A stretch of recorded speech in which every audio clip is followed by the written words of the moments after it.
Hello from me, Lazarus. We continue with the next lesson of the course. By Lazarus IDE. Last time we looked at forms in the Lazarus IDE. And now, within a few lessons, we'll look at the components from the standard ribbon. We open the PDF file. We will try to look at all of them. Components from this band. Starting with the most commonly used ones. So, the first component is this. The button element. In the previous programs already, we met this element. But let's make it official, so to speak. Its name also suggests its purpose. Creates a new button, to which they can change the dimensions, through the properties, height and width.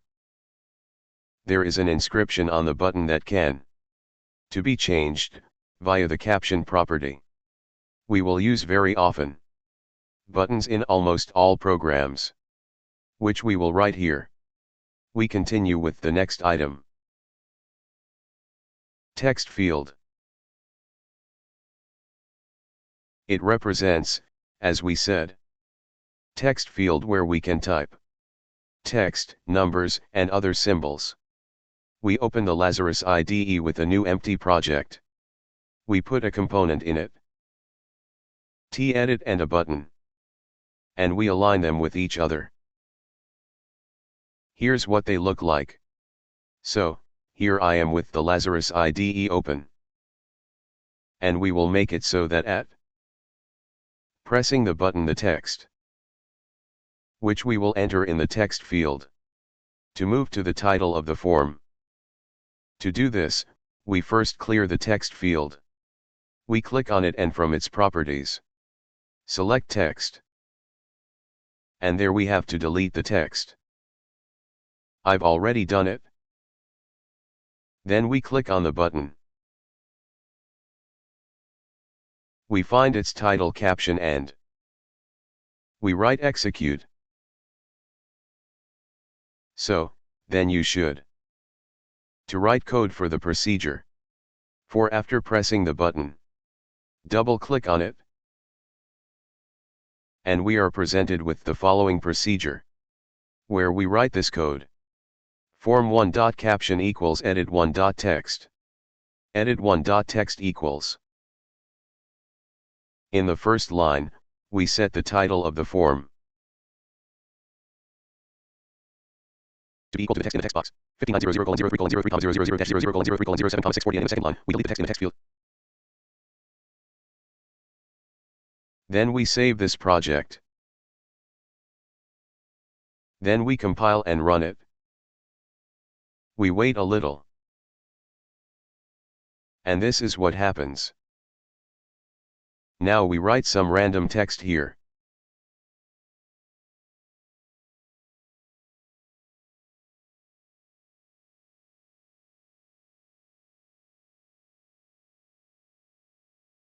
And here you see.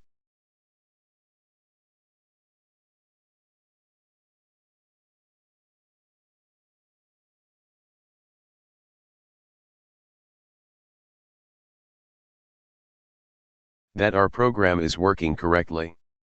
So, the next element is this label or inscription. He was too used in previous programs. But now we will look at it in more detail. It serves to position the form of single line or multi-line text. This is done through his main caption property, as this text is subject to change, and formats via its font property.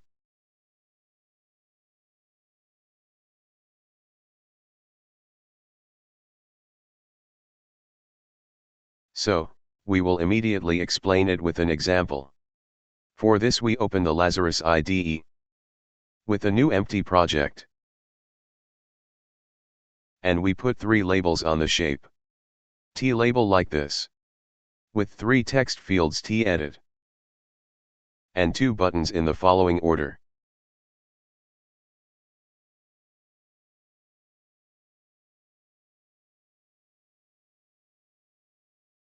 So, after that, we remove the inscriptions from the text boxes as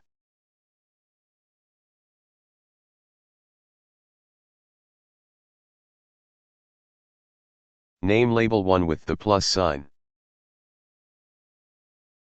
label 2 with the sign equals, label 3, with result, and name button 1, collect, and button 2, multiply. And everything should look roughly like this. We save the project under the name project for _TEdit 2. And it remains to create a code of pressing procedures on the buttons. So, we start with the first procedure by double-clicking on Enter or Collect button. Now not yet. To show it in the example, I'll show it here in the PDF file because in the example I have shown the final result. Thus, we write in the procedure.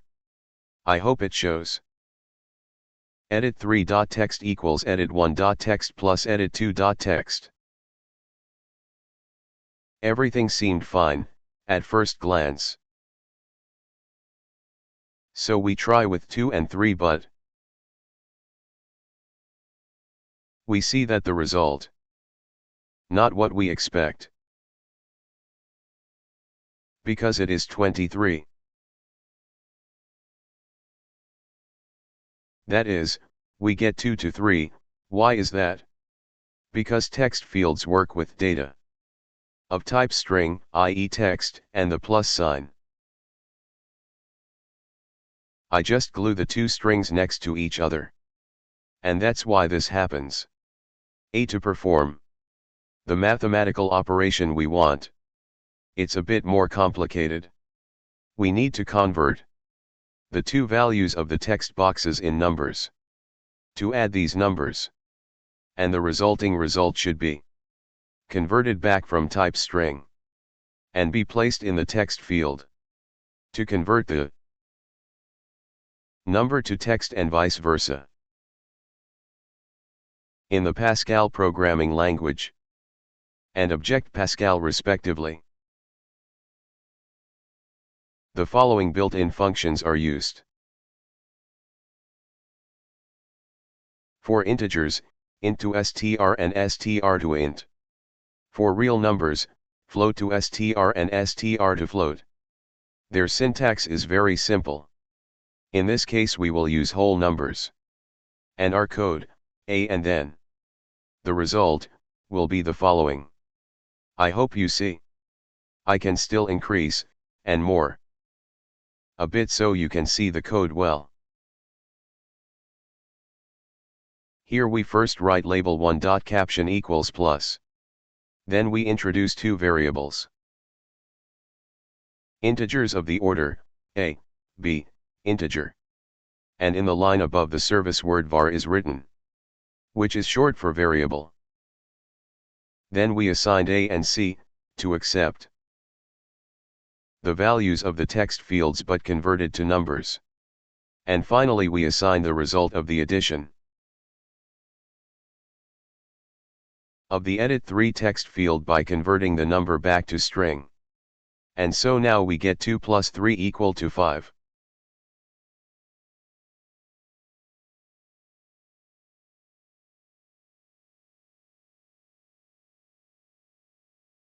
I hope you got it. This is one way to fulfill our purpose. In this case I used it to show how variables are used, because it is more understandable and easier for beginners. It's another way not to use variables. And in line edit3.text equals into str, a plus c. To be written directly. Following conversions. I can now show this in the editor too. Here it is. That is, it is obtained by clicking on the Add button, then str2int, edit1.text, and str2int, edit2.text. Then all the code in this procedure will be the following. Edit3.text equals into str2int, edit1.text, plus str2int, edit2.text. So it looks a little more complicated, 170:10:42,800-00:10:49,720, but it is more effective. We do the same with the second multiplication procedure. We just replace here the sign instead of the plus that is in the first procedure. Here we write the multiplication sign. That is, an asterisk, asterisk. The code is as follows. Edit3.text equals into str2int, edit1.text, asterisk str2int, edit2.text. Now we can compile the program and yes. Let's start and check it. Here we are writing 2 plus 8. We get, equal to 10, it is true. Now let's multiply, it's equal to 16, it's true. And we see that our program is working correctly. That's it for this tutorial.